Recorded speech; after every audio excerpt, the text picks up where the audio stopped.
السلام علیکم ورحمۃ اللہ وبرکاتہ۔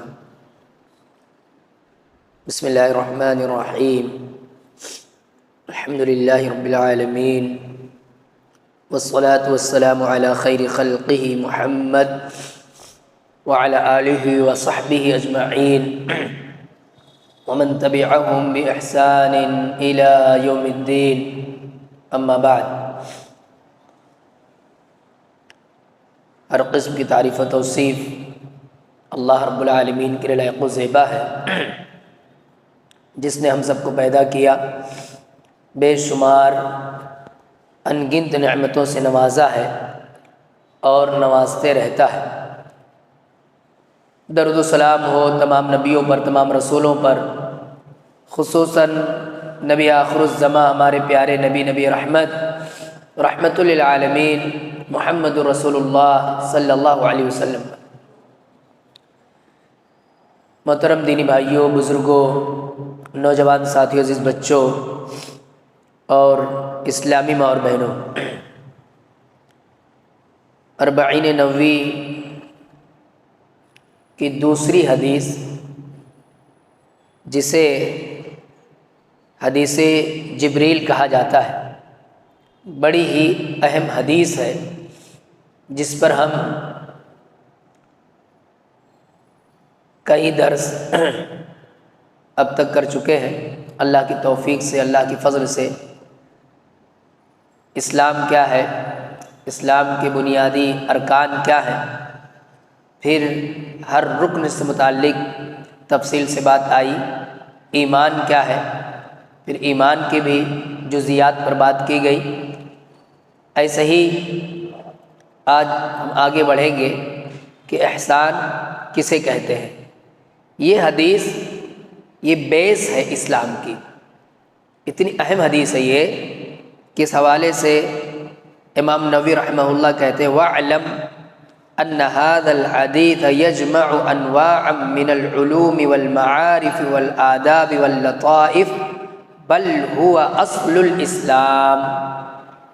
امام نووی رحمہ اللہ کہتے ہیں کہ یہ بات جان لو کہ یہ حدیث علوم و معارف، آداب کا مجموعہ ہے، یعنی اس میں بہت ساری باتیں سیکھنے کے لیے ہمارے اور آپ کے لیے ہیں، بلکہ یہ اصل اسلام ہے۔ اس میں اسلام کا تعارف ہے اس حدیث کے اندر۔ کسی آدمی کو اگر کم سے کم وقت میں سکھانا ہو کہ بنیادی طور پہ وہ اسلام سیکھ لے تو یہ حدیث کافی ہے۔ اس حدیث کو آپ اچھے سے پڑھا دیں، اس کے ایک ایک جزیات پر تفصیل سے اس کو بتا دیں، تو اس آدمی کے اندر اسلام کی بنیادی تعلیم آپ نے ٹرانسفر کر دی، بنیادی تعلیم اس کو مل گئی۔ اتنی اہم حدیث ہے۔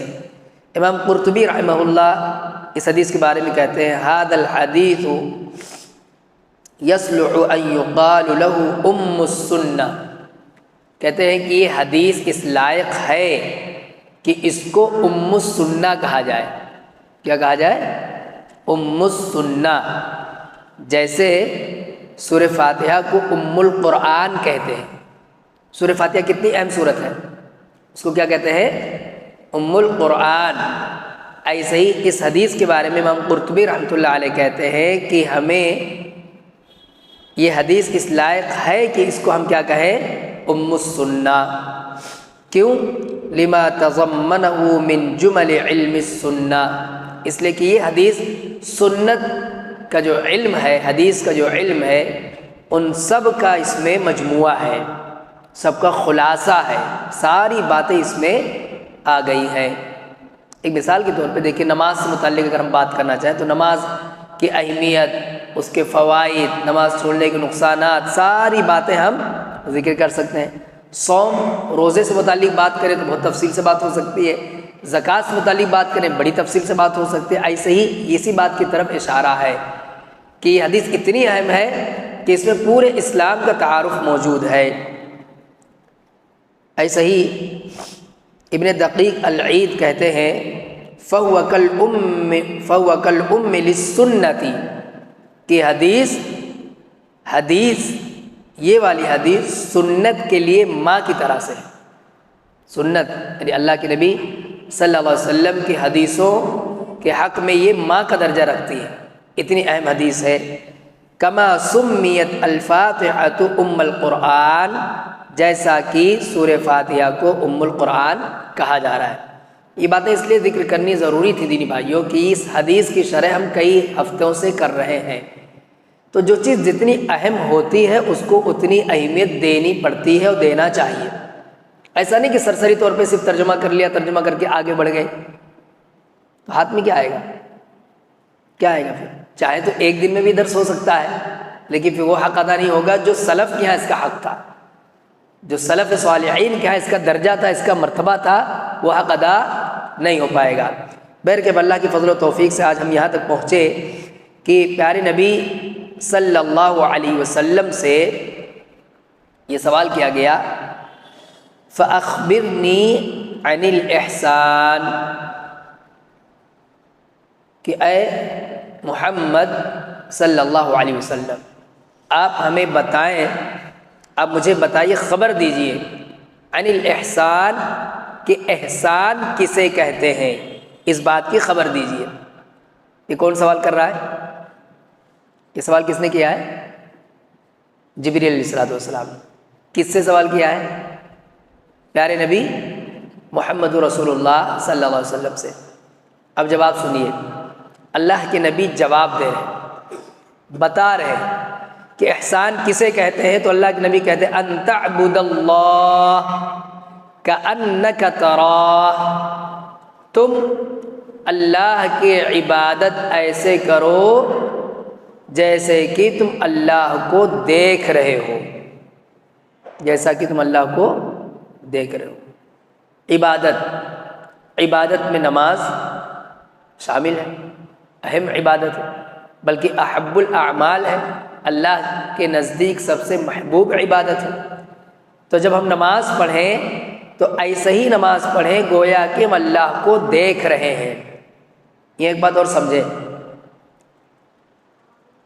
کہ ہم اللہ کو امیجن نہیں کریں گے، اللہ کو تصور نہیں کریں گے کہ اللہ تعالیٰ ایسا دکھتا ہوگا، اللہ تعالیٰ ویسا دکھتا ہوگا، اللہ تعالیٰ ایسا دکھتا ہوگا، تصور نہیں کر سکتے، جائز ہی نہیں تصور کرنا۔ اللہ کی کوئی امیج بنانا یہ جائز ہی نہیں۔ کیوں؟ لیس کمثلہ شیء وہو السمیع البصیر، اللہ کی طرح کوئی ہے ہی نہیں۔ عام طور پہ آدمی تصور یا امیج اسی چیز کی بنا پاتا ہے جس کی کہیں نہ کہیں کچھ کاپی موجود ہو، اسی کو امیجن کر سکتا ہے، اور وہ الگ الگ طرح سے ہو سکتا ہے۔ مثال کے طور پہ میں یہ کہوں کہ ہم کسی ریسٹورینٹ میں بیٹھ کر کھانا کھا رہے ہیں، تو اب ہم میں سے سب لوگوں نے کہیں نہ کہیں کھانا کھایا ہوگا، تو جہاں اس نے کھانا کھایا ہوگا وہی والی امیج اس کے ذہن میں بن رہی ہوگی، اور یہ سب کی ڈیفرنٹ ہوگی کہ نہیں ہوگی؟ میں یہ کہوں ہم ایک فلائٹ میں بیٹھے ہوئے ہیں اور اڑ کر کہیں جا رہے ہیں، اور ہمیں فلائٹ کے اندر کچھ رہنمائی کی جا رہی ہے، کچھ ہمیں ہدایات دی جا رہی ہیں، تو جس نے سفر کیا ہے اس کے ذہن میں ایک تصویر بن رہی ہے، اور اسی سفر کی تصویر بن رہی جو اس نے کیا ہے، لیکن جس نے کبھی سفر ہی نہیں کیا یا دیکھا ہی نہیں تو اس کے ذہن میں امیج بھی نہیں بنے گی، تصور بھی نہیں آئے گا۔ تو جو تصور کرنا ہے یا امیج جو بنانا ہے، اس کی بنیاد کہیں نہ کہیں کسی چیز کی کاپی پر ہوتی ہے، کچھ ہوتا ہے جس پر بنیاد رکھی جاتی ہے۔ اللہ کو کسی نے دیکھا ہی نہیں، اور اللہ تعالیٰ نے اپنے بارے میں کیا فرمایا؟ لیس کمثلہ شیء، اللہ کے جیسا کچھ ہے ہی نہیں، کچھ بھی نہیں ہے۔ تم اللہ کی امیج نہیں بنا سکتے، تصور نہیں کر سکتے کہ اللہ تعالیٰ ایسے ہوگا، نعوذ باللہ من ذلک، اس سے بچنا چاہیے۔ تو جب یہ کہا جائے ان تعبد اللہ، تم اللہ کی عبادت کرو، کأنک تراہ، گویا کہ تم اللہ کو دیکھ رہے ہو، یعنی ایسے عبادت کرو جیسے اگر اللہ کو دیکھتے تو عبادت کرتے۔ امیج نہیں کرنا کہ ایسی نیت بن کے کھڑے ہو کے سوچ رہے کہ اللہ تعالیٰ کو ہم دیکھ رہے ہیں، نہیں، ہم اللہ کو اگر دیکھتے تو کیسے عبادت کرتے؟ اس فیلنگ کے ساتھ عبادت کرنی۔ نماز میں کھڑے ہیں، اللہ سبحانہ تعالیٰ کے سامنے، تو یہ فیل کریں اس احساس کے ساتھ۔ اگر ہم اللہ کے ساتھ، اللہ کو اگر ہم دیکھ رہے ہوتے ہیں اپنی نگاہوں سے تو کیسے عبادت کرتے؟ اس احساس کے ساتھ عبادت کریں۔ قرآن کی تلاوت کر رہے ہیں، قرآن پڑھنا بھی عبادت ہے نا، ایسے عبادت کریں۔ دعا مانگ رہے ہیں، دعا مانگ رہے ہیں تو اسے تصور کریں کہ گویا ہم اللہ کو دیکھ رہے ہیں، ہم اللہ کو دیکھ رہے ہیں، اللہ سے کہہ، یہ نہیں کہ دعا مانگتے جا رہا آدمی اور بے یقینی کے ساتھ، یقین نہیں ہے بس ایسے کہہ رہا ہے صرف، یہ اس فیلنگ کے ساتھ، اس احساس کے ساتھ گویا ہم اللہ کو دیکھ رہے ہیں۔ کوئی تصویر نہیں بنانی، کوئی امیجن نہیں کرنا ہے، لیکن اگر اللہ کو دیکھتے تو کیسے دعا کرتے، کیسے دعا کرتے؟ دیکھیے یہ اس میں بات آ جاتی ہے عظمت کی، اللہ کی عظمت دل میں ہو، محبت کی، اللہ کی محبت دل میں ہو۔ جب دل میں کسی سے محبت ہوتی ہے اور یہ رہے کہ ابھی اس سے ملنا ہے، اس سے ملنا ہے، کسی کی عظمت دل میں ہے اور اس سے ملنا ہے، تو آدمی مینٹلی پریپیئر ہو جاتا ہے اور پورا دھیان، پوری توجہ اس کی حاضر ہو جاتی ہے اور اس کے ساتھ اس کام کو انجام دیتا ہے۔ یہاں وہاں دماغ نہیں بھاگتا ہے۔ کبھی بھی اپنے سے بڑوں سے ملنا ہے، جو کسی بھی ناحیے سے بڑے ہیں، جس کی ہم رسپیکٹ کرتے ہیں، جس کی ہم عزت کرتے ہیں، اس سے ملنے کا کوئی موقع ہو تو پورا دل و دماغ ہمارا حاضر رہتا ہے۔ یہ مطلب ہے کہ جب اللہ کی ہم عبادت کریں تو ایسا ہی جیسے کہ ہم اللہ تعالیٰ کو دیکھ رہے ہیں، یا اللہ کو ہم دیکھتے تو کیسے عبادت کرتے؟ یہ عبادت کا سب سے اعلیٰ درجہ ہے، عبادت کا سب سے اعلیٰ درجہ ہے، اسی کی کوشش کرنی ہے، اس کے لیے پوری محنت کرنی ہے۔ علامہ ابن باز رحمۃ اللہ علیہ اس حدیث کے شرح میں انہوں نے ذکر کیا ہے، پوری بات ہے اس کا، جس کا خلاصہ یہ ہے کہ پھر آدمی اجتہاد کرے گا، جد و جہد کرے گا، محنت کرے گا، اپنے ذہن کو حاضر کرنے کے لیے، استحضار قلب کے لیے، دل کو حاضر رکھنے کے لیے کوشش کرے گا۔ ورنہ کیا ہوگا، کبھی کبھی تو ایسی بھی نماز ہوتی ہے کہ امام صاحب کے ساتھ اللہ اکبر کہہ کے نیت باندھ کر کے شامل ہوا اور سلام پھیر دیا اور پتہ ہی نہیں چلا کہ نماز ختم ہو گئی، یعنی پورا دل و دماغ حساب کتاب میں لگا رہا۔ اللہ تعالیٰ ہم سب کی حفاظت فرمائے۔ تو حضور قلب کے ساتھ، دل کی موجودگی کے ساتھ عبادت تب ہو پاتی ہے جب آدمی اس طرح سے اپنے آپ کو رکھے اور فیل کرنا چاہے کہ اگر اللہ کو دیکھتا تو کیسے عبادت کرتا۔ اس کے بعد فرمایا فَإِن لَّمْ تَكُن تَرَاهُ فَإِنَّهُ يَرَاكَ، اگر تم ایسا نہ کر سکو، یعنی اگر یہ تمہارے لیے پاسبل نہ ہو تو کیا کرو؟ تو یہ سمجھو کہ اللہ تعالیٰ تمہیں دیکھ رہا ہے، یہ سمجھو کہ اللہ تعالیٰ تمہیں دیکھ رہا ہے، یعنی دو درجہ ہو گیا، احسان کا دو درجہ ہو گیا۔ پہلا یہ کہ تم اللہ کو دیکھ رہے ہو، یعنی اللہ کو اگر دیکھتے تو کیسے عبادت کرتے، اس کوالٹی کی عبادت کرو۔ یہ اگر نہیں ہو پا رہا ہے تو پھر اپنے ذہن کو اس موڈ میں لے آؤ، اپنے دل و دماغ کو اس موڈ میں لے آؤ کہ اللہ تمہیں دیکھ رہا ہے، وہ تمہیں دیکھ رہا ہے، اس طرح سے عبادت کرو۔ اب یہ چیز لفظوں میں بہت زیادہ نہیں سمجھائی جا سکتی ہے، لفظوں کے ذریعے اس کو فیل نہیں کرایا جا سکتا ہے۔ جب آدمی پورے دل جمعی کے ساتھ اللہ کی محبت میں ڈوب کر اللہ کے سامنے اللہ اکبر کہہ کے نیت باندھتا ہے اور اس کو فیل کرتا ہے تو دل کو ایک لذت ملتی ہے۔ کبھی کبھی ملتا ہوگا، کبھی اس طرح کی نماز پڑھ کر دیکھیں، بہت مزہ آتا ہے۔ اللہ تعالیٰ توفیق دے ہم سب کو۔ یہ فتنہ ہے، ہم سب کے ساتھ فتنہ ہے، دل و دماغ یہاں بھاگتے رہتا ہے، ذہن یہاں بھاگتے رہتے، اس لیے لذت نہیں مل پاتی۔ لیکن یہ چیز اگر ہونے لگے تو پھر قرأت چاہے 10 منٹ کی ہو چاہے 15 منٹ کی ہو، وہ ایک الگ ہی کیفیت رہتی ہے، ایک الگ لذت، ایک الگ مزہ رہتا ہے۔ اور وہی اللہ کے نبی صلی اللہ علیہ وسلم نے بتایا کہ احسان اس کو کہتے ہیں، احسان اسے کہتے ہیں۔ آدمی کو اگر یہ خیال رہے کہ اللہ تعالیٰ مجھے دیکھ رہا ہے تو بھی بہت کام آسان ہو جاتا ہے۔ یہ خیال رہے کہ اللہ مجھے دیکھ رہا ہے، جیسے اسکول میں ہوتا ہے نا، چھوٹے چھوٹے بچے رہتے ہیں، شرارت کر رہے ہوں اور ان کا کوئی ساتھی خبر دے دے کہ پرنسپل صاحب دیکھ رہے ہیں، تو دیکھیں کتنا شریف بن جاتا ہے۔ یا ٹیچر، استاد دیکھ رہا ہے، یہ کلاس میں آ گیا، 2 منٹ میں کتنا شریف بن جاتا ہے، 2 سیکنڈ کے اندر ساری شرافت آ جاتی ہے۔ تو یہ اگر آدمی کو یہ احساس رہے کہ اللہ مجھے دیکھ رہا ہے کہیں بھی رہے گا، کچھ بھی بول رہا ہوگا. آج تو ہم اللہ معاف فرمائے ہم لوگ ایک دوسرے کے تعلق سے بات کرتے ہیں، غیبتیں کرتے ہیں، چغلیاں کرتے ہیں، باتیں ادھر کی ادھر کر دیتے ہیں، اور اس بیچ میں خیال آتا ہی نہیں ہے کہ یہ ساری باتیں اللہ بھی سن رہا ہے اور اللہ تعالیٰ دیکھ رہا ہے ہم کیا بول رہے ہیں. کب ایسا ہوتا ہے؟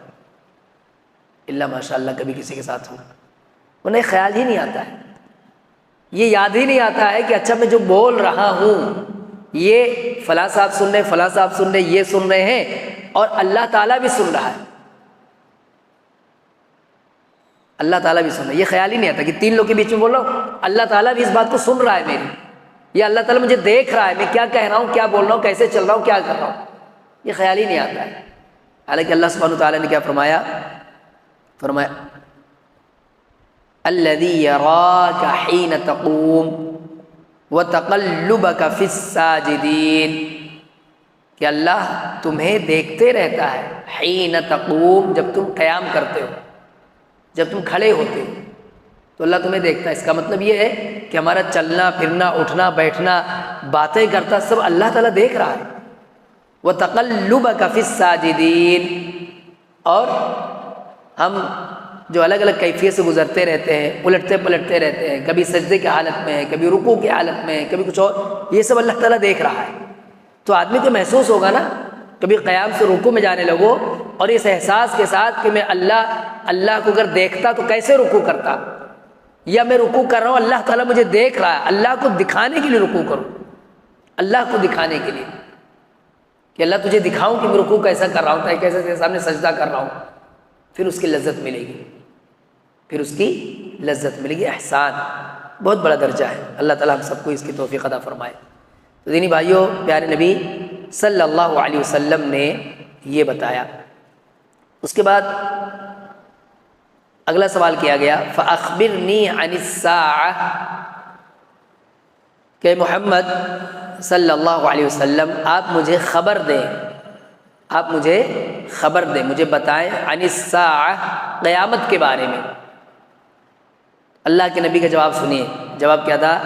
مل مسئول عنہا بأعلم من السائل،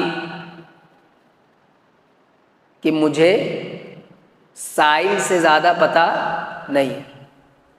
مسئول عنہا، جس چیز کے بارے میں جس سے سوال کیا جا رہا ہے، تو جس سے پوچھا جا رہا ہے اس کو جو پوچھ رہا ہے اس سے زیادہ علم نہیں ہے. یعنی جتنا علم مجھے ہے اتنا علم تمہیں ہے، اور قیامت کے بارے میں نہ تمہیں علم ہے نہ مجھے علم ہے. قیامت کے بارے میں کسی کو علم نہیں، اللہ تعالیٰ نے کسی کو بتایا ہی نہیں، کسی کو اللہ تعالیٰ نے بتایا ہی نہیں کہ قیامت کب قائم ہوگی. اللہ سبحانہ وتعالیٰ نے قرآن مجید میں فرمایا ان اللہ عنده علم الساعہ، کہ بلا شبہ قیامت کا علم یہ اللہ کے پاس ہے اور کسی کو نہیں معلوم. تمام انسانوں میں سب سے افضل جماعت انبیاء کرام کی ہے، اور انبیاء کرام علیہم الصلاۃ والسلام میں سب سے افضل نبی کون ہے؟ سید الانبیاء، نبیوں کے سردار کون ہے؟ محمد الرسول اللہ صلی اللہ علیہ وسلم. وہ کیا کہہ رہے ہیں کہ انہیں نہیں پتہ قیامت کب قائم ہوگی، انہیں نہیں پتہ. فرشتوں میں سب سے افضل فرشتے کون ہیں؟ کون ہیں؟ جبریل علیہ الصلاۃ والسلام. وہ سردار ہے فرشتوں کے، یہ سردار ہے انسانوں کے، اور دونوں کو نہیں پتہ. ایسا نہیں ہے کہ فضیلت تبھی ہوگی جب ہر چیز معلوم ہو. اللہ نے جو نہیں بتایا نہیں بتایا، اس سے فضیلت ختم نہیں ہو جائے گی.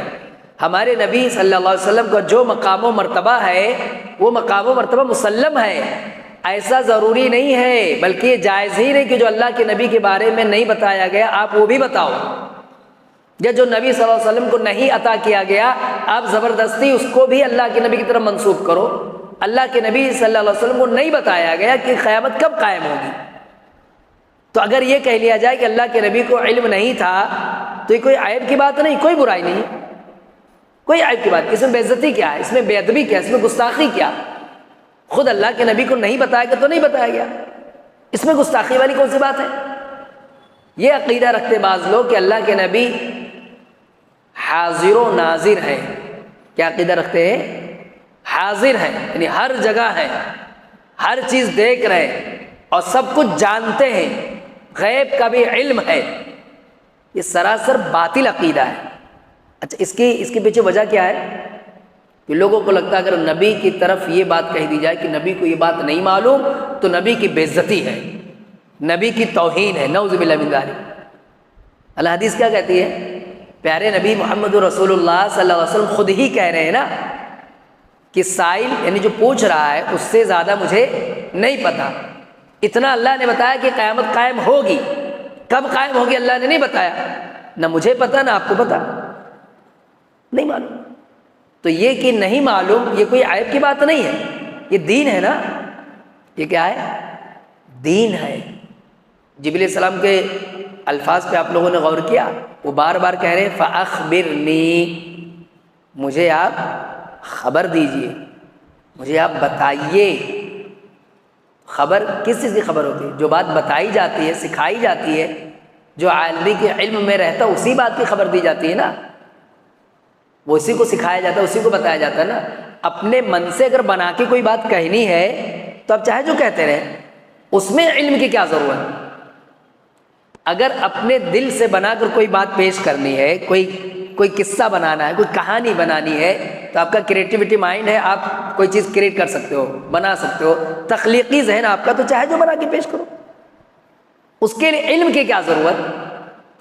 علم کی ضرورت تو وہاں پڑتی ہے جہاں آپ کو وہی باتیں بتانی ہیں جو اللہ تعالیٰ نے بتایا، وہاں ضرورت پڑتی ہے۔ جب آپ دین سکھانے بیٹھو گے تب ضرورت رہے گی کہ پہلے آپ دین سیکھو، تب ضرورت پڑے گی۔ آپ قصہ کہانی سنانے بیٹھ رہے ہو، آپ انٹرٹینمنٹ کرنے کے لیے بیٹھ رہے ہو، آپ کچھ کھلانے ولانے کے لیے بیٹھ رہے ہو، آپ ہنسانے کے لیے بیٹھ رہے ہو، کوئی مسئلہ نہیں، آپ جو چاہو وہ کرو۔ لیکن جب آپ دین سکھانے بیٹھو گے تو لوگ سوال اٹھائیں گے کہ آپ نے دین کہاں سے سیکھا ہے؟ آپ کے پاس پہلے اس کا علم ہو تب تو آپ سکھاؤ گے، کہ بغیر علم کے سکھانے لگو گے؟ اللہ کے نبی صلی اللہ علیہ وسلم کی جرأت نہیں ہو رہی ہے کہ پیارے نبی قیامت کے بارے میں اپنے سے کچھ بھی بتانے لگے، نہیں بتا سکتے۔ اللہ نے جب بتایا نہیں تو اللہ کے نبی کیسے بتائے؟ نہیں بتایا اللہ کے نبی۔ لیکن افسوس، صد افسوس، آج بہت سارے لوگ ایسے ہیں کہ آواز اچھی ہے، سمجھانے کا طریقہ اچھا ہے، اچھا بول لے جاتے ہیں اور ان کی آواز لوگوں کو اچھے لگنے لگتی ہے، ان کا لب و لہجہ اچھا لگنے لگتا ہے تو لوگ سوچتے ہیں ان سے چلو دین سیکھتے ہیں۔ حالانکہ وہ بردر ہوتے، بردر کیا ہوتے ہیں؟ بردر کہتے ہیں اس شخص کو جو دین سکھانے لگے بغیر کسی عالم سے علم حاصل کیے۔ پھر سے سنیں، جس نے علماء سے دین کا علم نہیں حاصل کیا ہے اور دین سکھانے بیٹھ جائے، دین پرچار کرنے بیٹھ جائے، اس کو کیا کہتے ہیں؟ بردر۔ منع کیا علماء نے کہ ایسے لوگوں سے علم نہیں حاصل کرنا۔ اب وہاں پر لوگ یہ سوال کرنے لگتے ہیں کہ اچھا بتائیے انہوں نے یہ کیا غلط بتایا، یہ کیا صحیح بتایا، یہ تو اتنی ساری صحیح باتیں بتا رہے ہیں، آپ ہمیں کیوں روک رہے کہ ان سے علم حاصل کریں؟ بھائی سب سے بڑا فتنہ یہ ہے کہ اس کے بعد ڈگری ہی نہیں ہے۔ وہ ڈگری مینس کہ علماء نے گواہی ہی نہیں دی کہ علم سکھانے کے قابل ہو گیا۔ ایک اعتراض نوجوانوں کی طرف سے یہ آتا ہے کہ کیا علم حاصل کرنے، کیا تبلیغ کرنے کے لیے، دعوت و تبلیغ کرنے کے لیے ضروری ہے کہ ہم پہلے کسی مدرسے میں جائیں اور وہاں سے سند لے کر کے آئیں تبھی ہم دین سکھائیں؟ کیا اپنے سے پڑھ کر کے دین نہیں سیکھا جا سکتا ہے؟ اچھا ٹھیک ہے، آپ نے اپنے سے پڑھ کے دین سیکھ لیا ہے، اس بات پر کون ضمانت لے گا؟ یہ کل بیٹھ کر کے دین سکھانے لگے تو کیا ان کو ضرورت نہیں ہے کہ کوئی کہے کہ ہاں یہ دین سکھا سکتے ہیں؟ کون پہچان پائے گا؟ اگر آپ میں سے کوئی وہ ڈاکٹر کا وہ لگا لے جس سے ڈاکٹر چیک کرتا ہے اور کوٹ پہن لے ڈاکٹر کا اور بیٹھ کر کے کہیں پر ڈبہ لے کر کے بیٹھ جائے یا کلینک کھول لے اور دوا دینے لگے، کون پکڑ پائے گا کہ آدمی ڈاکٹر ہے کہ نہیں ڈاکٹر ہے؟ کوئی عام آدمی پکڑ لے گا؟ کون پکڑ پائے گا؟ کوئی ڈاکٹر ہی پکڑ پائے گا نا۔ تو دین کا علم رکھنے والے علماء پکڑ لیتے ہیں کہ یہ آدمی اس لائق نہیں کہ دین سکھائے۔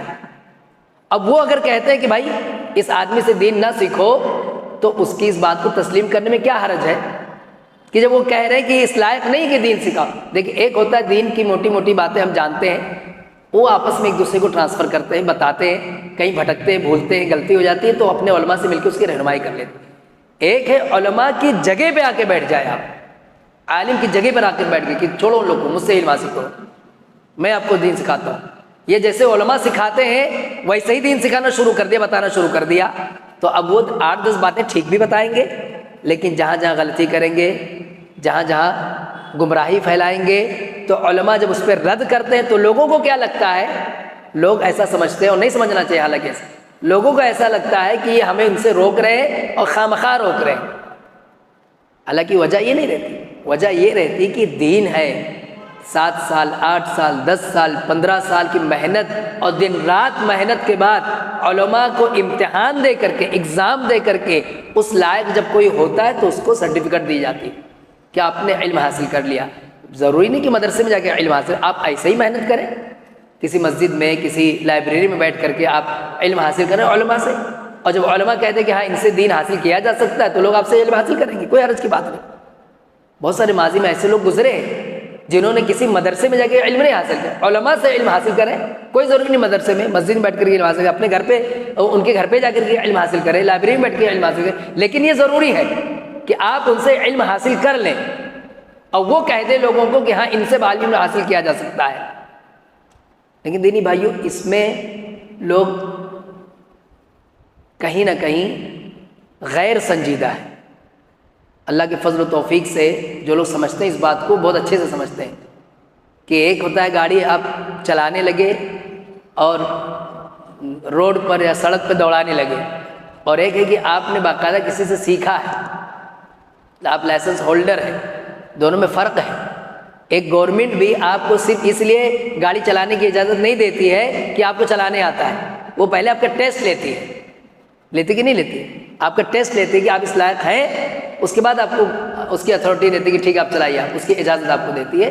تو یہ بھی دین اللہ کی طرف سے نازل ہے، اس کا جسے علم ہے اس سے علم حاصل کرنے کے بعد ہی اس پر بات کی جا سکتی ہے۔ ضمناً کچھ اہم باتیں تھیں جو آپ لوگوں کے سامنے ذکر کی گئی، جو فائدے سے خالی نہیں ہے۔ تو اللہ کے نبی صلی اللہ علیہ وسلم نے صاف طور پہ کیا کہہ دیا کہ قیامت سے متعلق جتنا علم، یعنی مجھ سے جس سے پوچھا جا رہا ہے وہ کہیں سائل سے زیادہ نہیں جانتا، اور میں نے آپ کو بتایا کہ قیامت کے بارے میں کسی کو علم نہیں ہے، جیسا کہ اللہ سبحانہ وتعالی نے فرمایا ان اللہ عندہ علم الساعہ، کہ قیامت کے وقوع ہونے کا علم کس کے پاس ہے؟ اللہ کے پاس ہے۔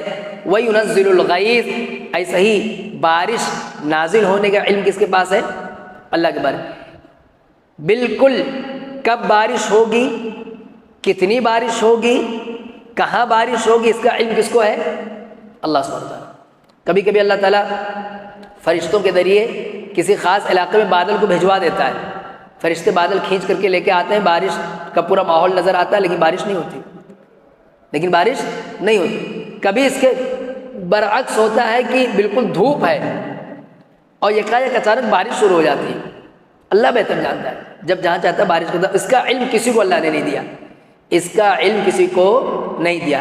یہاں ایک تھوڑا سا کنفیوژن ہو سکتا ہے، غلطی ہو سکتی ہے سمجھنے میں، وہ سمجھے آپ کہ جو موسمیات کے ماہرین ہوتے ہیں جو بتاتے ہیں آج اتنی بارش ہوگی، آج اتنی بارش ہوگی، خاص طور پہ بارش کے موسم میں آتا ہے نا کہ 2 دن بہت مانسون ہے اور 2 دن ایسی بارش ہوگی، 3 دن ایسی بارش ہوگی، یہ اندازے ہوتے ہیں، یہ کیا ہوتے ہیں؟ یہ اندازے ہوتے ہیں، اور علم اندازے کا نام نہیں ہے، علم یقین کے ساتھ ہوتا ہے۔ تو اللہ تعالیٰ نے علم کی نفی کی ہے کہ علم حقیقت میں کب ہوگا یہ صرف اللہ کے پاس ہے، باقی اندازے لگانے والے لگاتے ہیں، اس میں کچھ صحیح بھی ہو جاتا ہے، اندازہ پیش کیا جاتا ہے اس میں صحیح بھی ہو سکتا ہے، اس میں کیا غلطی؟ کبھی آپ کا اندازہ اگر ٹکرا جائے اس کا مطلب تھوڑی نا آپ کو علم آ گیا۔ اگر علم آ جائے تو پھر ہر بار تو بارش ہونی چاہیے جب ڈکلیئر کرتے ہیں موسمیات، یعنی موسم کے ماہرین جب بتائیں کہ آج بارش ہونی تو بارش ہونی ہی چاہیے نا، کیوں نہیں ہوتی ہے؟ اس لیے کہ وہ اندازہ ہوتا ہے، اور اندازہ صحیح بھی ہوتا ہے اور بس اوقات غلط بھی ہوتا ہے، اس کو علم کا نام نہیں دیا جا سکتا ہے۔ وَيَعْلَمُ مَا فِي الْأَرْحَامِ، ماں کے رحم میں کیا ہے یہ بھی صرف کس کو معلوم رہتا ہے؟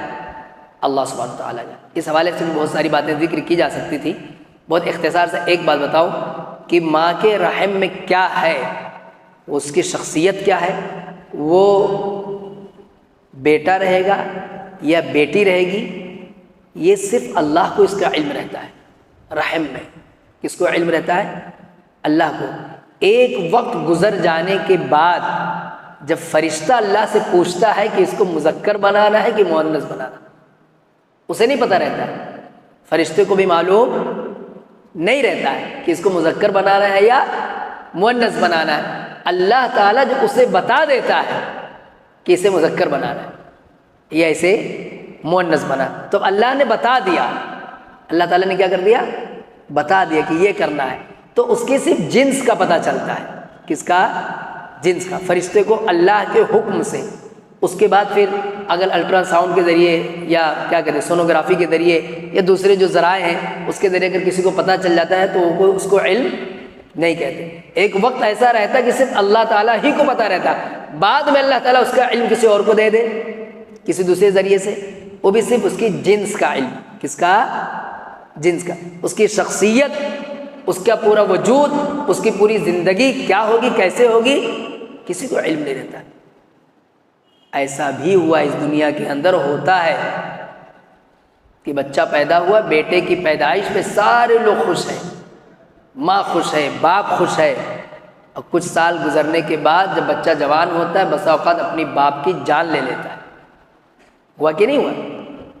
یعنی اس طرح کے حادثات بھی سننے میں آتے کہ ماں کا بیٹے نے ماں کو مار ڈالا، نشیڑی بیٹے نے ماں کو مار ڈالا، نشے میں دھت بیٹے نے باپ کو مار ڈالا.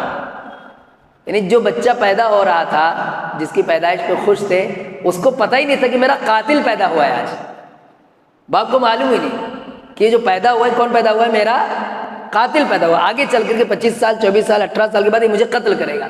نہیں، علم معلوم ہی نہیں. ہم سب کا علم بہت محدود ہے. اللہ نے جو علم دیا جتنا دیا اسی پر اللہ کا شکر ادا کرنا چاہیے. بہرکیف اللہ نے آگے فرمایا وما تدری نفس ماذا تکسب غدا. ایسے آدمی کو یہ نہیں پتہ رہتا کہ کل وہ کیا کسب کرے گا. کسب کے معنی کمائے گا، کیا وہ حاصل کرے گا. یہ دونوں ناحیے سے، دنیا کے ناحیے سے بھی کہ دنیا کے اعتبار سے کل وہ کیا کمائے گا کسی کو نہیں پتہ رہتا. کسی کو پتہ نہیں رہتا کہ کل وہ کیا کمائے گا. اچھا، کسب کا مطلب یہی نہیں کہ روپیہ پیسہ ہی. آدمی بہت ساری چیزیں کماتا ہے، بہت ساری چیزیں کماتا ہے. روپیہ پیسے کے ساتھ ساتھ عزت بھی کماتا ہے، اپنے تعلقات بھی آدمی کماتا ہے، لوگوں سے اچھے ریلیشن بھی کماتا ہے. تو نہیں پتہ کہ کیا کیا کمائے گا وہ. ایسے ہی دین بھی آدمی کماتا ہے. یعنی حاصل، کسب بنے حاصل کرنا. دین آج آپ نے عشاء کی نماز پڑھ لی جماعت کے ساتھ الحمدللہ، کل پڑھ پائیں گے کہ نہیں پڑھ پائیں گے نہیں پتہ. کہ پتہ ہے کسی کو نہیں معلوم. کسی دن اگر کوئی نماز بہت اچھے سے پڑھ لو تو دل میں آتا کہ ایسے ہی اب دوسری والی بھی پڑھوں گا، اور پتہ چلتا دوسری والی میں جماعت ہی چھوٹ جاتی. ہوتا کہ نہیں ہوتا؟ نہیں معلوم رہتا. نہیں پتہ آدمی کو کل تو چھوڑو، اگلے لمحے وہ کیا کرے گا اس کا بھی اس کو علم نہیں رہتا ہے. وما تدری نفس ماذا تکسب غدا وما تدری نفس بأي ارض تموت. ایسے ہی کسی کو یہ نہیں پتہ رہتا ہے کہ اس کی موت کہاں آئے گی. تو اس حدیث میں جو اللہ کے نبی صلی اللہ علیہ وسلم نے یہ بتایا کہ قیامت کے بارے میں پیارے نبی کو نہیں پتہ کہ قیامت کب قائم ہوگی، نہیں معلوم. یہ کوئی عیب کی بات نہیں ہے. اللہ تعالیٰ نے اور بھی کچھ چیزیں ہیں جو نہیں بتائی. قیامت کب قائم ہوگی کسی کو نہیں بتایا. بارش ایکچوئل میں کب ہوگی، کتنی ہوگی، اللہ تعالیٰ نے کسی کو نہیں بتایا. ماں کے پیٹ میں کیا ہے اللہ تعالیٰ نے کسی کو نہیں بتایا. ہم کل کیا کمائیں گے اللہ تعالیٰ نے کسی کو نہیں بتایا.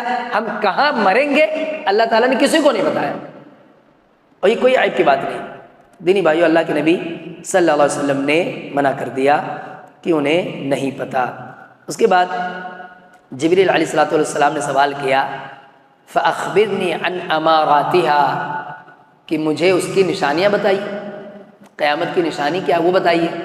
تو پیارے نبی صلی اللہ علیہ وسلم نے فرمایا أَن تَلِدَ الْأَمَةُ رَبَّتَهَا وَأَن تَرَى الْحُفَاةَ الْعُرَاةَ الْعَالَةَ رِعَاءَ الشَّاءِ يَتَطَاوَلُونَ فِي الْبُنْيَانِ. یہ فرمایا اللہ کے نبی نے. کیا مطلب اس کا میں بتاتا ہوں. پیارے نبی سے جب پوچھا گیا قیامت کب قائم ہوگی، اللہ کے نبی نے کہا مجھے اتنا ہی پتہ جتنا تمہیں پتہ ہے. یعنی یہ معلوم ہے کہ قیامت قائم ہوگی، لیکن کب قائم ہوگی مجھے بھی نہیں پتہ اور آپ کو بھی نہیں پتہ. پھر انہوں نے جب کہا کہ نشانی بتاؤ تو اللہ کے نبی صلی اللہ علیہ وسلم نے نشانی بتائی. کیا مطلب اس کا؟ کہ اللہ کے نبی کو نشانی بتائی گئی ہے تو نشانی بتا رہے. نشانی بتائی گئی ہے تو نشانی بتا رہے ہیں۔ بہت ساری نشانیاں قرب قیامت کی احادیث میں مذکور ہیں۔ ان نشانیوں کی بنیادی طور پہ علماء نے دو قسمیں کی ہیں۔ ایک وہ نشانیاں قیامت کی جو پیارے نبی صلی اللہ علیہ وسلم کے زمانے سے اور قیامت کے پہلے تک یہ واقع ہوتے رہیں گی، اس طرح کی نشانیاں واقع ہوتے رہیں گی۔ اور دوسری قسم کی نشانیاں وہ ہیں جو بالکل قیامت کے قریب بڑی بڑی نشانیاں واضح ہوں گی، واقع ہوں گی۔ تو جو چھوٹی چھوٹی نشانیاں ہیں قیامت کے قائم ہونے کی، چھوٹی بڑی مطلب یہ نہیں کہ یہ بہت بڑی نشانی بہت چھوٹی نشانی ہے، یہ نشانی کو سمجھانے کے لیے علماء نے دو قسموں میں بانٹ دیا ہے۔ اس میں کچھ ایسی بھی نشانی ہے جو ظاہر ہوگی پھر مٹ جائے گی، پھر ظاہر ہوگی پھر مٹ جائے گی۔ یہ نہیں کہ وہ ظاہر ہو گئی، جیسے مثال کے طور پر کسی علاقے میں فحاشیت و بے حیائی کا عام ہو جانا، یہ قیامت کی نشانی ہے۔ اس کا کیا مطلب؟ اس کا مطلب یہ کہ یہ اتنا بھیانک گناہ ہے کہ اگر اللہ تعالیٰ اسی کی وجہ سے قیامت قائم کر دے تو اللہ تعالیٰ ظلم نہیں کرے گا۔ بے حیائی کا عام ہو جانا، زناکاری، بدکاری، فحاشیت، ناچ گانا، یہ سب کا عام ہو جانا، یہ قیامت کی نشانی، مطلب کہ اگر اسی وجہ سے اللہ تعالیٰ قیامت قائم کر دے تو یہ گناہ ایسا تھا کہ قیامت قائم ہو جائے۔ سمجھ رہے؟ تو یہ مٹتے رہتا ہے۔ یہاں ہے علماء نے کام کیا، دعوت کا کام ہوا، لوگوں کی اصلاح ہو گئی، مٹ گئی۔ کسی دوسرے علاقے میں جاری ہے، وہاں پر کام ہوا، وہاں بھی مٹ گئی۔ تو یہ نشانی، اس طرح کی نشانیاں، کئی نشانیاں جو واقعی بھی ہوتی ہیں، مٹتی بھی ہیں، اس کو اس معنی میں بتائے گا جو معنی میں نے ذکر کیا، یہ مطلب اس کا۔ ایسے ہی خود پیارے نبی صلی اللہ علیہ وسلم بھی قیامت کی نشانیوں میں سے ایک نشانی ہے۔ اللہ کے نبی صلی اللہ علیہ وسلم کا مبعوث کیا جانا یہ بھی ایک نشانی ہے کہ آخری نبی آگے، آخری نبی محمد رسول اللہ صلی اللہ علیہ وسلم آگے ہیں۔ اب اگلا اسٹیپ کیا ہے؟ قیامت آئے گی۔ اب قیامت تو کوئی دوسرا نبی نہیں آئے گا۔ ایسی کچھ نشانیاں بتائی گئیں جو بڑی بڑی نشانیوں کے نام پر، اس میں ہے مہدی علیہ السلام کا ظہور، امام مہدی کا ظہور ہوگا، دجال کا ظہور ہوگا۔ ایسے ہی عیسیٰ بن مریم علیہ السلام نازل ہوں گے۔ عیسیٰ بن مریم کے بارے میں ہمارا عقیدہ، یعنی ہم مسلمانوں کا عقیدہ یہ ہے، عیسائیوں کو تو الگ عقیدہ ہے، ان کا عقیدہ یہ ہے کہ وہ سارے لوگوں کے گناہ اپنے سر پہ لے کر کے وہ سولی پر چڑھ گئے، یہ ان کا عقیدہ ہے۔ لیکن ہم لوگوں کا عقیدہ کیا ہے؟ ہمارا عقیدہ یہ ہے کہ اللہ تعالیٰ نے عیسیٰ علیہ السلام کو ان کے جسم کے ساتھ اٹھا لیا، ان کے جسم کے ساتھ اللہ تعالیٰ نے آسمان میں اٹھا لیا۔ اب قیامت کے قریب اللہ تعالیٰ انہیں نازل کرے گا اور عیسیٰ علیہ السلام نازل ہوں گے، بڑی لمبی عمر ہے ان کی، وہ زندہ ہے۔ وہ عیسیٰ علیہ السلام کیا ہے؟ زندہ، اپنے دور سے ہی زندہ ہے، ان کو موت نہیں آئی، اللہ تعالیٰ نے انہیں حیات رکھی۔ تو عیسیٰ علیہ السلام نازل ہوں گے۔ ایسے یاجوج ماجوج کا ظہور ہوگا۔ یاجوج ماجوج ایک بدترین مخلوق ہوگی اور لوگوں کو بہت تکلیف دے گی، بعد میں انہیں قتل کیا جائے گا۔ ایسی دھواں ظاہر ہوگا، کعبہ کو گرا دیا جائے گا، ایک یہ بھی اس کی نشانیوں میں سے ہے۔ اور قرآن کا علم اٹھا لیا جائے گا، قرآن کا علم اٹھا لیا جائے گا۔ ایسے ہی زمین سے بڑے بڑے جانور نکلیں گے، دابہ جانور ایک نکلے گا زمین سے، اللہ بہتر جانے کیسا جانور ہوگا، لیکن وہ زمین سے جگہ جگہ سے وہ نکلے گا، وہ جانور ظاہر ہوگا۔ یہ سب بہت بڑے بڑے حادثات رہیں گے دنیا پر، بہت بڑے بڑے حادثات ہوں گے، ہکا بکا رہ جائے گی دنیا، کیا ہو رہا ہے۔ ایک ایک چیز اس میں سے بہت ڈینجر ہے، دھواں دھواں ہو جانا، پورا دھواں دھواں ہو جانا، حیران ہو گیا، قیامت سے پہلے یہ ہونے والا ہے۔ ایسے ہی زمین سے جانور کا نکلنا یہ ہوگا، وطلوع الشمس من مغربها، اور سورج ابھی ہمارے ملک سے دیکھا جائے تو پورب سے نکلتا ہے، لیکن کہاں سے نکلے گا؟ پھر پچھم سے نکلے گا۔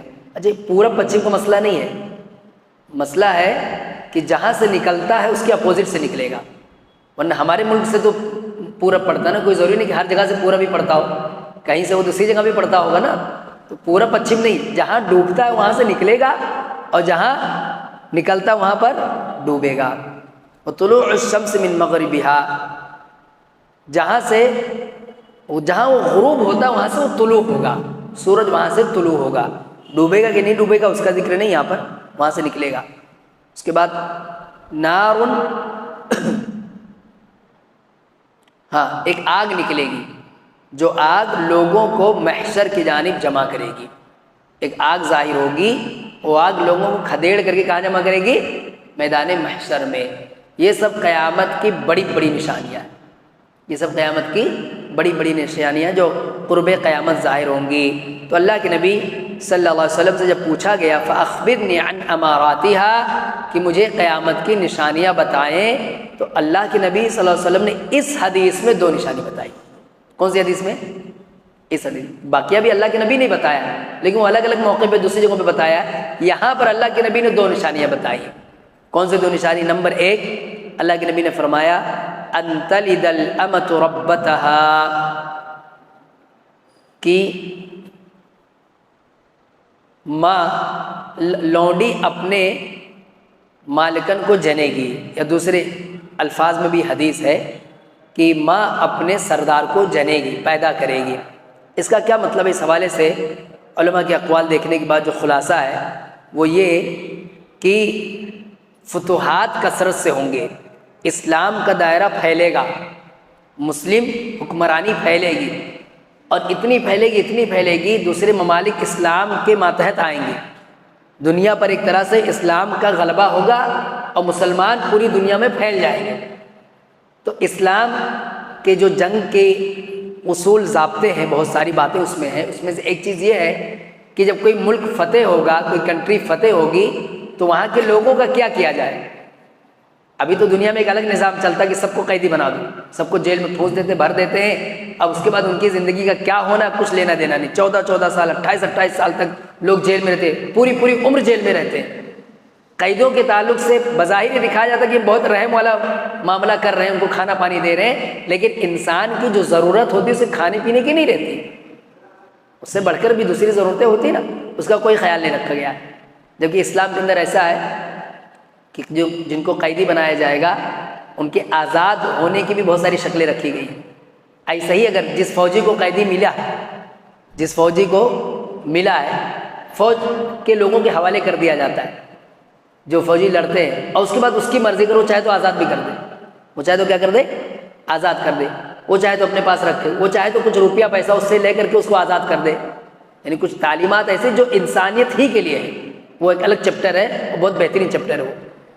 تو اس میں ایک شکل یہ ہے کہ عورت اگر فتح ہوئی اور عورت آ گئی تو اس عورت کا کیا کریں گے؟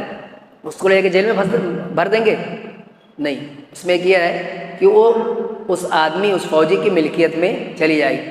وہ فوجی چاہے تو اس کو آزاد کر کے اس سے نکاح کر لے، نکاح کر کے اس کو اپنے شادی میں، چاہے تو اس کو آزاد ہی کر دے کہ جاؤ تم اپنے حساب سے دنیا گزارو، جیسے بھی رہو، یا چاہے تو اس کو اپنی لونڈی بنا کر کے رکھے جب تک اس کا دل چاہتا ہے۔ تو الگ الگ اس کی صورتحال ہے۔ اب اگر لونڈی بنا کر کے رکھتا ہے، اس کو اپنی خادمہ کے طور پہ رکھتا ہے اور اس سے وہ اپنی جسمانی ضرورت پوری کرتا ہے، جو کہ صرف اس کی ضرورت نہیں ہوتی، عورتوں کی بھی خواہش ہوتی ہیں۔ پوری عمر کے لیے آپ کے پاس کوئی عورت ہے، اس کو ایسے کیسے چھوڑ دیں گے؟ اس کی بھی ضرورت ہوتی ہے، تو ان سے جائز ہے کہ آدمی اپنی جسمانی خواہش پوری کرے۔ اب جسمانی خواہش پوری کرنے کے بعد اگر اس سے بچہ پیدا ہوتا ہے تو بچوں کی نسبت باپ کی طرف ہوتی ہے۔ بچوں کی نسبت کس کی طرف ہوتی ہے؟ باپ کی طرف ہوتی ہے، یعنی باپ، اولاد باپ کی طرف منسوب ہوتی ہے۔ تو وہ ایک طرح سے اپنا، یعنی اس عورت نے جو بچہ جنم دیا ہے وہ بچہ آزاد رہے گا، کیونکہ باپ آزاد ہے تو بچہ بھی کیا ہے؟ آزاد ہے۔ تو وہ اس حدیث کے اندر اس بات کی طرف اشارہ ہے کہ وہ تو اس کی ماں تو تھی لونڈی، وہ ایک طرح سے غلامی والی تھی، لیکن اپنے مالک کو اس نے جنا ہے، اپنے مالک کو جنا، یعنی ایک ایسے بچے کو اس نے جنم دیا ہے یا ایسی بچی کو جنم دیا جو آزاد ہے، اور یہ عورت اس کے باپ کی کیا ہے؟ ملکیت ہے، اس کی مملوکہ ہے۔ تو یہ مطلب ہے اس کا ایک معنی یہ اس کا بتایا گیا ہے جو کہ صحیح معنی ہے۔ ایسے ہی دوسرا معنی اس کے بتایا گیا ہے کہ جو بچے ہوں گے، بچے ان کا بیہیویئر ایسے ہوگا جیسا کہ یہ اپنی ماں کے یہ مالک بن گئے ہوں، اپنے ماں کے مالک بن گئے ہوں، ماں باپ پہ حکم چلائیں گے، جبکہ ہونا کیا چاہیے کہ ماں باپ کا حکم مانیں، لیکن ماں باپ پر یہ کیا کریں گے؟ حکم چلائیں گے۔ ایسا جب ہو جائے تو سمجھ لو قیامت آنے والی ہے۔ یہ معنی بھی اس حدیث کے اس ٹکڑے کا یہ معنی بھی بتایا گیا ہے کہ گویا بچے ماں باپ کے حاکم بن جائیں گے، ان کے مالک بن کر کے رہیں گے۔ یہ قیامت کی نشانی اللہ کے نبی صلی اللہ علیہ وسلم نے بتائی۔ دوسری نشانی پیارے نبی نے جو بتائی وہ یہ کہ لوگ اونچی اونچی عمارتیں بنائیں گے، اونچی اونچی عمارتیں بنائیں گے۔ وہ لوگ جن کے پاس جو بکریاں چرانے والے اور پہننے کے لیے لباس نہیں، پیر میں جوتے نہیں، ایسے لوگ قیامت کے قریب مالی ناحیے سے ایسے ہو جائیں گے کہ لمبی لمبی عمارتیں بنائیں گے، اونچی، یتطاولون فی البنیان، بڑی بڑی اونچی اونچی بلڈنگیں بنائیں گے اور اس پہ فخر کریں گے۔ اس پہ کیا کریں گے؟ فخر کریں گے۔ یہ بھی قیامت کی ایک نشانی ہے۔ تو پیارے نبی صلی اللہ علیہ وسلم نے یہ باتیں بتائیں۔ اس کے بعد جبریل علیہ الصلوۃ والسلام نے کہا، جو ہر بار وہ کہتے تھے، اس کے بعد وہاں سے وہ چلے گئے۔ ثم انطلق، پھر وہ چلے گئے۔ فلبثت ملیا، اور اس کے بعد وہاں سے چلے گئے۔ پھر پیارے نبی صلی اللہ علیہ وسلم نے فرمایا، یا عمر، اے عمر، اتدری من السائل، تمہیں پتہ ہے سوال پوچھنے والا کون تھا؟ تو عمر رضی اللہ تعالیٰ عنہ نے کہا، اللہ ورسولہ اعلم، اللہ اور اس کے رسول زیادہ جانتے ہیں، یعنی مجھے نہیں پتا کہ یہ کون تھے۔ تو اللہ کے نبی نے کہا، فإنہ جبریل، یہ کون تھے؟ جبریل تھے، کیونکہ وہ انسان کے روپ میں آئے تھے نا۔ شروع والا یاد کرو جو پہلے سبق میں بتایا گیا تھا کہ وہ ایک انسانی بھیس میں آئے تھے، کوئی پہچان نہیں رہتا۔ تو بتایا اللہ کے نبی نے، فإنہ جبریل، یہ جبریل تھے۔ اتاکم یعلمکم امر دینکم، یہ تمہارے پاس آئے تھے تاکہ تمہیں تمہارے دین کے معاملات سکھائیں۔ یعلمکم دینکم، تاکہ تمہیں تمہارا دین سکھائیں۔ کیا کہہ رہے ہیں اللہ کے نبی؟ یہ جبریل تھے، کس لیے آئے تھے؟ دین سکھانے۔ کس کو؟ صحابہ کرام رضی اللہ تعالیٰ عنہ اجمعین کو دین سکھانے آئے۔ تو کیا سکھایا؟ جبریل علیہ السلام نے کیا سکھایا؟ کہاں سکھایا؟ انہوں نے تو سیکھا، انہوں نے کہاں سکھایا؟ ساری باتیں کس نے بتائیں؟ وہ تو الٹا سوال کر رہے تھے نا۔ اللہ کے نبی، اے محمد اخبرنی عن الاسلام، اخبرنی عن الایمان، اخبرنی عن الاحسان، اخبرنی عن الساعۃ، انہوں نے کیا بتایا؟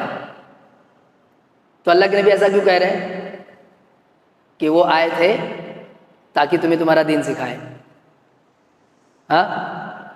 سوال کے جواب ہی میں تو یہ ساری باتیں آئی تھی، نہ وہ سوال کرتے اور نہ یہ سارے باتیں صحابہ کرام کے پاس آتی۔ اسی لیے السؤال نصف العلم کہا گیا کہ اچھا سوال کر لینا بھی آدھا علم ہے۔ اچھا سوال کرنے کے جو جواب آتے ہیں تو اس جواب کی وجہ سے سارے لوگ کو فائدہ پہنچتا ہے۔ اسی حدیث کی شرح میں علماء نے یہ بھی لکھا ہے کہ آدمی کے لیے جائز ہے کہ اگر کوئی بات اسے معلوم ہے تو بھی سوال کرے۔ مجھے پہلے سے پتہ ہے، آپ کو پہلے سے پتہ ہے، پھر بھی آپ وہ سوال کر سکتے ہیں تاکہ اس سوال کا جواب سارے لوگ کے سامنے آئے اور لوگوں کو علم پتہ چلے۔ یہ کیسے کہتے ہیں؟